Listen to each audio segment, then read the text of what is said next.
Etawah railway junction पर आम जनता की राय। आचार संहिता लगने के बाद हमारे संवाददाता ने खास बातचीत की है। जनता का कहना है कि निर्वाचन आयोग ने रैलियों पर रोक लगा करके जनमानस के लिए एक बड़ा कदम उठाया है।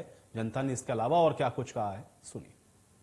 लोकसभा चुनाव के लिए पूरे भारत में 5 राज्यों में आचार संहिता लागू हो गई है। उत्तर प्रदेश में भी आचार संहिता जो लगी है उसमें 7 चरणों में चुनाव होने हैं। क्योंकि इस बार निर्वाचन आयोग ने रैलियों पर भी पाबंदी लगाई है, कोरोना गाइडलाइंस का पालन हो सके उसको लेकर पूरी तैयारियां की गई हैं। और इस आचार संहिता लगने के बाद इटावा के आज हम रेलवे स्टेशन पर पहुंचे और यहाँ के लोगों से जानते हैं कि आखिर जो मतदाता है इस बार जो निर्वाचन जो वोट करेगा तो वो जो आचार संहिता लगी है उसको लेकर क्या सोचता है, हम यहाँ के आम जनमानस से जानते हैं। भाई साहब, जो आचार संहिता लग गई है किस तरह से देख रहे हैं, कैसे आप लोग चुनाव को मानते हैं? चुनाव काफी शांतिपूर्वक होने वाला है और काफी सख्तियां करी हैं गवर्नमेंट ने और अच्छा भी है जो है शांतिपूर्वक चुनाव हो और जो है आगे सब काम ठीक ठाक हो। कोरोना को जिस तरह से देखते हुए गाइडलाइन भी जारी की है तो किस तरह से देखते हैं राजनीतिक दलों को, कितना कैसे चुनाव होगा? चुनाव तो सर जी होना ही है, अब जो निर्धारित हो चुके हैं। कोरोना को लेकर सरकार ने गाइडलाइन जारी की है वो भी जरूरी है, गाइडलाइन का पालन करना भी जरूरी है। और जो चुनाव होना है 10 फरवरी से चालू हुआ है, 7 मार्च तक होना है, वो शांतिपूर्वक हो जाए। आप बताओ, चुनाव इस बार जो आचार संहिता लगी है तो किस तरह से आप मतदाता होने के नाते देखते हैं?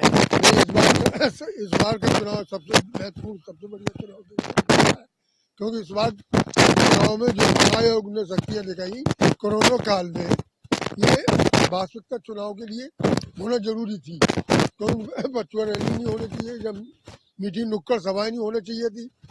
अब प्रत्याशी को डोर टू डोर अब अपनी समस्याओं को लेकर अब जनता खुद विधायकों और जो सांसद लड़ेंगे चुनाव उनको अपनी लड़ेंगे, हाँ, जो भी सब विधायक लड़ेंगे चुनाव जो, हाँ, अब उनके सामने समस्या आएगी कि हमने किस मुद्दों पर चुनाव लड़े, उस आधार पर अब जनता जवाब देने के लिए तैयार है। जवाब देने के लिए तैयार है। आप बताओ किस तरह से देख रहे हैं इस बार मतदाता किस तरह से वोट करेगा, चूंकि आचार संहिता भी लग गई है और 2022 के चुनाव को लेकर कोरोना गाइडलाइन। मतदाता की बात रोजगार की बात करेगा, किसानों के हित की बात करेगा और अपने इससे जो हुआ है सिंचाई के लिए जो बिजली की तरह से बात करेगा। हम और लोगों से जानते हैं कि आखिर जो आचार संहिता लगने के बाद इस तरह से मतदाता क्या सोच रहा है, कितना सफर मानते हैं कि नेताओं को किस तरह से अपनी बात पब्लिक अपनी नेताओं तक पहुंचा पाएगी?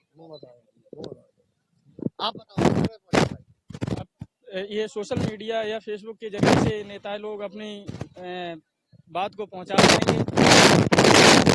बाकी रैलियां होगी नहीं और रैलियां हो भी नहीं सकती हैं, कोरोना काल का समय चल रहा है, तो फेसबुक, व्हाट्सएप और मोबाइल के जरिए या घर घर जाकर अपनी बात को कह सकते हैं।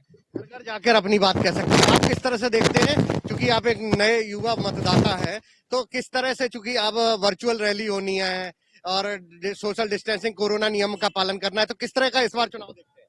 इस बार यही है कि चुनाव थोड़ा शांतिपूर्वक होगा और पब्लिक को भी परेशानी नहीं होगी और पब्लिक को भी अपना एक वोटर है वो तो उसे हक है कि अपने तुम किस को चुनाव में मतदान में खड़ा करते हो, कौन से नेता को चुनते हो।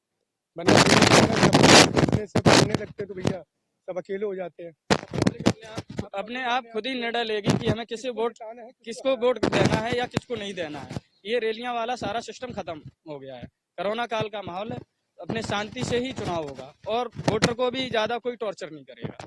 ये एक सबसे बड़ी बात सामने देखने को मिली है कि इटावा की जनता ये साफ साफ ये मतदाता चाहते हैं कि जो इस बार का जरूर रैलियों से जरूर निजात मिली है इन जनता को, और अपनी बात भी बाकायदा जब नेता घर घर आएगा एक सोशल डिस्टेंसिंग का ख्याल रखते हुए, जो गाइडलाइंस है कोरोना की उनका पालन करते हुए जो इस बार का चुनाव है वो अपने आप जनता इसको बहुत अच्छा मान रही है। और इटावा की जनता ये जान रही है कि उनके मुद्दों को भी बात होगी और ये चुनाव में वो अपना मताधिकार कर पाएंगे। कैमरामैन करण कठेरिया के साथ अमित मिश्रा, इंडिया न्यूज, इटावा। विधान